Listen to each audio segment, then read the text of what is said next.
What's up, guys? It's the Vinlander, back with another video, and today I'm going to be talking about Celtic paganism. But before I do that, I want to give a couple announcements. First, shout out to Eve, my new thumbnail designer. She makes pretty nice thumbnails, and this one is designed by her. Thought it came out really good, and it just really represents the topic. And the other announcement I want to make, if you didn't see my recent post in my community section, please go look at it. There's been a serious issue with my phone's camera in terms of recording. It's basically picking up like weird lighting angles, like backlight, or for instance, the side lighting over here from the windows, and it's distorting the way that I normally look. It's darkening my face. I showed a comparison between videos recorded in my house from the earliest days of my channel to some of the more recent ones. So I just wanted to put that out there so you guys are aware of that. I am working on a solution. I'm going to try to edit it and figure out how to reduce that backlight and figure out what the problem is. But anyways, now time to get into these Celtic gods here. I'm going to go over the gods, and I'm also going to go over the Fae and also a ancient Celtic warrior tradition that I found pretty interesting. So the first thing here are the gods. I'm going to go over all these different ones. I have my notes out for this, and I may butcher some of these names. So, uh, let's see. You have the Danu, a primeval mother goddess, often considered the mother of the gods.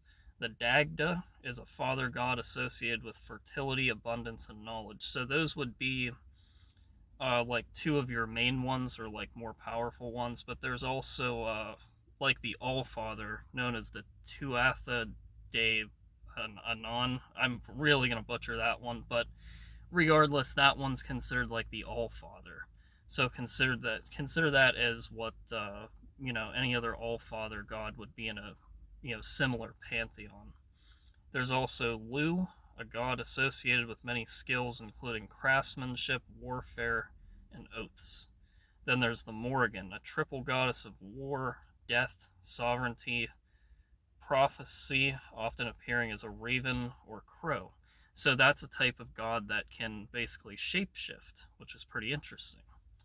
Cernunnos, the horned god associated with nature, animals, fertility, and the underworld.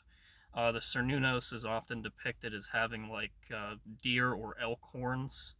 You can see that in certain ceremonies as well. People may wear like I don't really want to call it a crown, but basically like a form of headdress that has horns on it. I've seen pictures of that. Brigid, triple goddess connections to fire, healing, poetry, and smithcraft. Now, Brigid is an interesting one. I've mentioned this before. She is a Celtic goddess, okay? But the Catholics stole her from the Celtic pantheon and basically made her a saint. So when I try to tell you that Christianity is a false religion that tries to distort traditional European beliefs, there's a prime example of it. Epona, a horse goddess who is popular across the Celtic world, including Britain and Rome, and Tyrannus, god of thunder, often depicted with a lightning bolt or wheel. So think similar to Thor. So that's like your main pantheon. These are some of the more important ones. If you're looking to know like more of them, I'm gonna recommend you read Ron McVan's book on Druidry. Ron McVan is a great author. I have his book Temple of Wotan. I will, if you're interested in it, send me an email because I have the PDF copy of it and I can send it to you so you can read it. That also touches on some things with Druidry, but it is mostly about Germanic paganism. But both are a good read. But again, if you're more focused on the Celtic side of things, go for his book on Druidry. It has really good reviews, and I just know he's a great author who goes for the most historical accuracy, because everything that he said in the Temple of Wotan book I have confirmed through other sources. So I highly recommend Ron McVan. Alright, now let's get into the Fae, because this is a bit of an interesting one here. So the Fae is otherwise known as the Fair Folk, and they're basically a group of supernatural beings with ancient origins, tracing back to the Tuatha De Danann. There's that name again that I probably butchered. and they are godlike beings who were the original inhabitants of Ireland. So, what they are, more specifically, what they are and what they can do, they're spirits of nature, and they're associated with wild, unspoiled places like forests, mountains, and rivers. Then there's some practices, what people can, because, ways that people prayed to them and stuff. Appeasement, so offerings of food and drink, milk, butter, baked goods. Protective measures.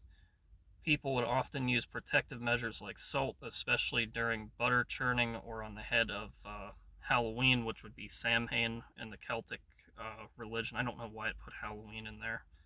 That's not a Celtic holiday, it's Samhain. That's the fall holiday. And here's some of the dangers and protections, because they are kind of known as like good and bad. In other words, they can either help you or hurt you. That's kind of an interesting concept. I guess you could compare it to something like the Valkyries. Basically, that, these ancient warrior spirits that can be somewhat good and also somewhat bad at the same time. That's basically the only way that I can, like, think of them. I know I'm not explaining this the best, but I'm completely new to a lot of these concepts, so don't destroy me in the comments for that. But here's the dangers and protections. They can be responsible for mischievous acts like theft or more serious offenses like kidnapping or causing illness. Then there is this is going to be another name. It's spelled Sluagh, the Slog, I guess. A malevolent group. They're said to be soul devouring fairies that come from the west. To protect against the Sluagh, it's advised to keep west-facing windows and doors shut and avoid travel at night. That's interesting, because I did hear a story, an ancient Celtic myth about fairies and how it, granted a man wealth, and then he kind of went back on the deal that he had with the fairy, and it took all of his wealth away. So think of these creatures as something to be cautious of. That's the best way I can say that. So now let me get into this ancient Celtic warrior tradition that I found interesting. This is also mentioned in Ron McVan's book, Temple of Wotan. And what it has to do with is Celtic warriors hair bleaching. They used lime water. So in terms of hair bleaching, not blonde hair, more similar to a white hair. Think of the character Geralt from the Witcher video game series. His, white hair that's long, and they also spiked it as well. And it was basically a sign of manhood. They did this as a way to, you know, represent somebody becoming a man. And I find it a pretty interesting tradition. So I figured I would throw that in as well. Now, of course, this is just kind of an introductory video to Celtic paganism. I will explore more things as well, but it's impossible to put everything into one video.